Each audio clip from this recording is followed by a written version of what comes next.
তো দেখো, ফার্স্টেই তোমরা দেখে হয়তো বুঝতে পারবে যে কি হতে চলেছে। তো এগুলো রেডি করে বসে পড়েছে আমার পতিদেব। তো কি হবে আজকে? আজকে হবে আমার রূপচর্চা, তো সেইটা করবে আমার পতিদেব। তো তুমি পারবে তো করতে? পারবো না, পারবো।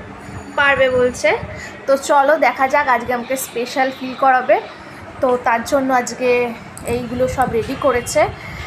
তো চলো দেখি কি কি করে। আমি বলে দেবো, অবশ্য আমি বলে দেবো।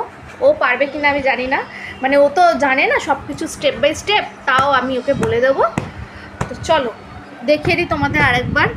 এই যে এটা কী করছো? যাই হোক, এখানে টাওয়াল আছে আর এখানে স্ক্রাবারটা এখন শেষ হয়ে গেছে, তো সেই কারণে এখন ওই যে এটা রেখে দিয়েছি ঘরোয়া পদ্ধতিতে, তো এইটাই দিয়েই স্ক্রাব করবে। তো চলো, আমি আর বেশিক্ষণ ওয়েট করব না, তো চলো শুয়ে পড়ি।